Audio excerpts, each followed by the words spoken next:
So in the 3 years that we've been doing capstone workshop projects in this program, we've done about 40 or so projects after tonight, many of them for organizations in New York City and in the surrounding region. We consider the capstone workshop a public service. It's especially gratifying to us to do projects in our region, in our neighborhoods. This is one more such project about the Staten Island Ferry, and Toyah will give you the last presentation of the evening. Toyah.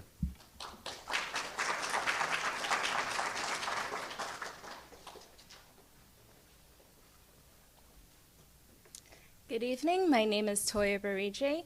My team and I have been working with the Staten Ferry Division of the New York City Department of Transportation under the counsel of Professor George Sarrinikolaou. Our objective was to help the Ferry Division to find ways to modernize its fleet while keeping costs low and minimizing pollution. It costs money to reduce pollution, so that is a tension that you'll see throughout the presentation. I will cover the challenge we faced and why it is important, the fleet modernization options, our findings, important aspects of our analysis, and our recommendation. Staten Island Ferry asked us to help them figure out how to upgrade their existing fleet while keeping costs low, reducing pollution, and maintaining reliable service. Reliability is important because 22 million commuters use the Staten Island Ferry each year. The ferry is how most people travel from Staten Island to Lower Manhattan. The Ferry Division is under pressure to reduce air pollution from its diesel-burning fleet. The city requires the transition to cleaner fuels under Plan NYC, and the Environmental Protection Agency requires lower emissions anytime that the Ferry Division replaces or repowers one of its boats. This is because diesel produces a toxic mix of pollutants that put people at risk of asthma, heart disease, and cancer. Liquefied natural gas burns cleaner than diesel, and that is why our client is considering it as a fuel option. But LNG is a relatively new fuel in marine transportation. That means that people are concerned about the use of LNG on service reliability and on safety. Indeed, New York City has maintained a ban on natural gas storage facilities because of an accident that occurred in the late 1970s. So this is the political context in which Staten Island Ferry has to make a decision between diesel or LNG. So we analyzed 3 options over a 30-year period. The first option is to continue to use diesel and to replace only 3 ferries. The new ferries would have to meet the EPA's highest air pollution standards, but the remaining boats would not need to be modernized in any way because they already meet the accepted EPA standards. The second option would be to retrofit the old boats for LNG and to replace 3 of them. As a result, the entire fleet would have to meet higher EPA pollution standards.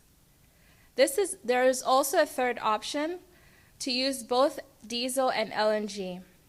This option would involve upgrading the engines of the existing ferries and replacing the 3 oldest ones. Again, the extent of the engine upgrades would trigger higher EPA standards. To choose among these options, we had to analyze both quantitative and qualitative factors. We used a cost-benefit analysis for everything to which we could assign a price to. As well as I will explain, those quantitative factors included pollution, which made for an exceptional cost-benefit analysis. But we also had to account for factors such as regulatory risk associated with the use of LNG. So we looked at safety and reliability concerns over switching to a new fuel in marine transportation. The decision matrix technique was better suited to account for these qualitative factors. A decision matrix is a survey-based method that helps decision makers evaluate and prioritize their options when considering different solutions. So using this method, we asked Staten Island Ferry senior management to weigh their priorities. They emphasized the importance of safety, environmental regulatory compliance, and reliability of service. So both the cost-benefit analysis and the decision matrix pointed to the same conclusion, that diesel was the best option.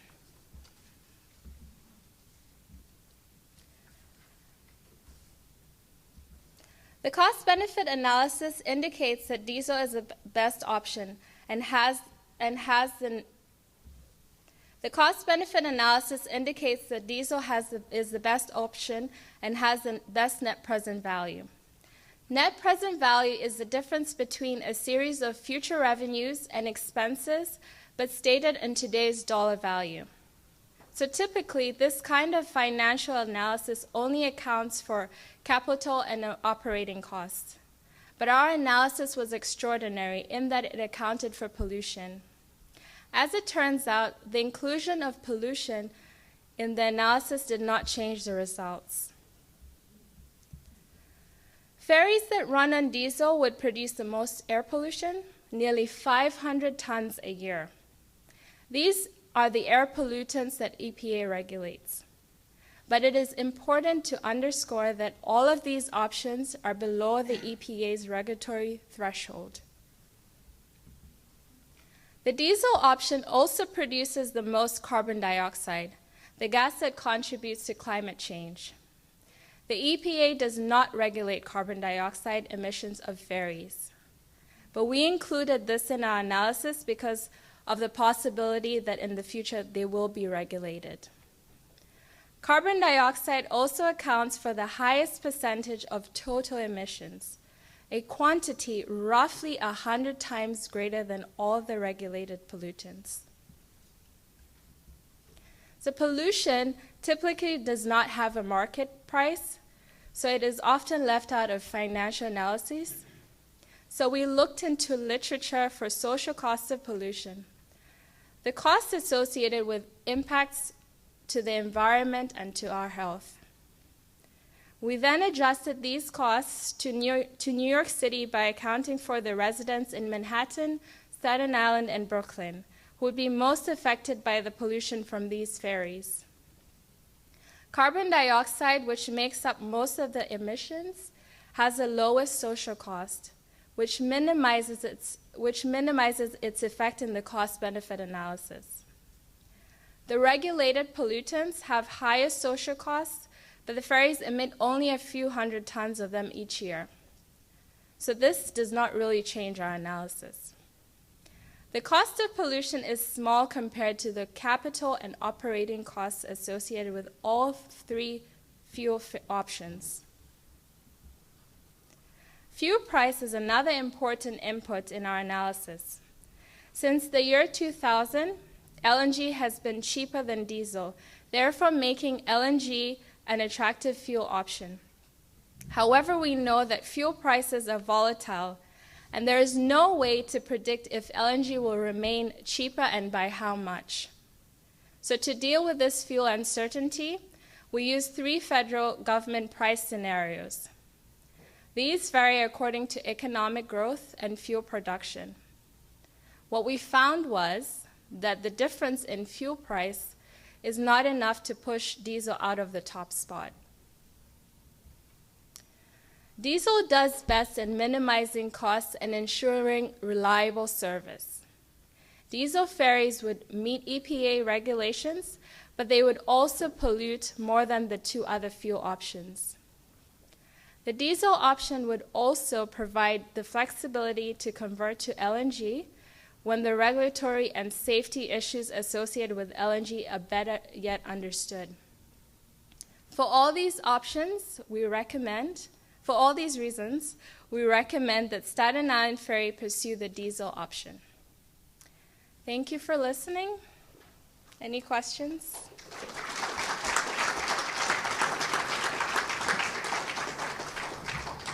Okay, questions for Toyah? Yes, just one, please. Just one, yeah. Thank you. Sad conclusion that diesel is the solution. But so really the 100,000, was it the 100,000 tons difference between gas and then diesel a year was, and $43 a ton did not make a difference in the cost-benefit analysis? No, it did not make a difference.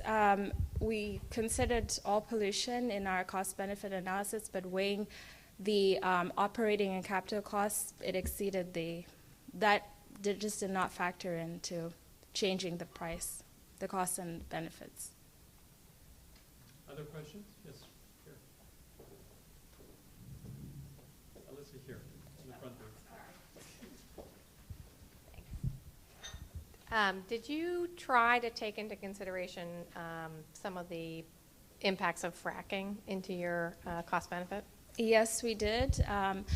So fracking was actually not in the scope of the project, but we did consider it, and we did look at the regulatory and political aspects of LNG, and like I said, it just was not in the scope of the project. Other questions for Toyah? Last one. I'm just curious if you looked at, since diesel was the answer at the end of the day, did you look at different technologies of diesel, like blue tech? No, we did not look at those technologies because, like I said, we were given specific instructions from the client, and we considered what they gave us, and that was not one of them. Okay. Thank you very much, Toyah. Thank you.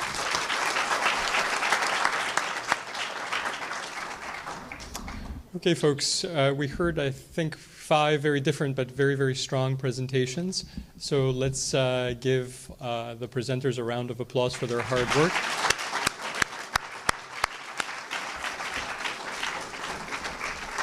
I would also like to thank the faculty advisors who worked with these 5 teams, so Professor Charles Guzman, Professor DeRoche, Professor Abdallah, and Professor Prata. And I had something to do with it too. So please give them all a round of applause.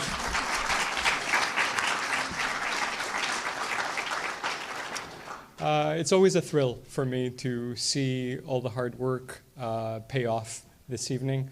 I want to congratulate all of you. Those of you who are graduating soon, the best of luck to you. Think back to what you learned over the course of this semester, and make sure to apply those lessons.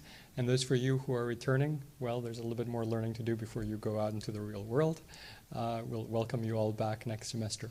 Congratulations to all, and good luck.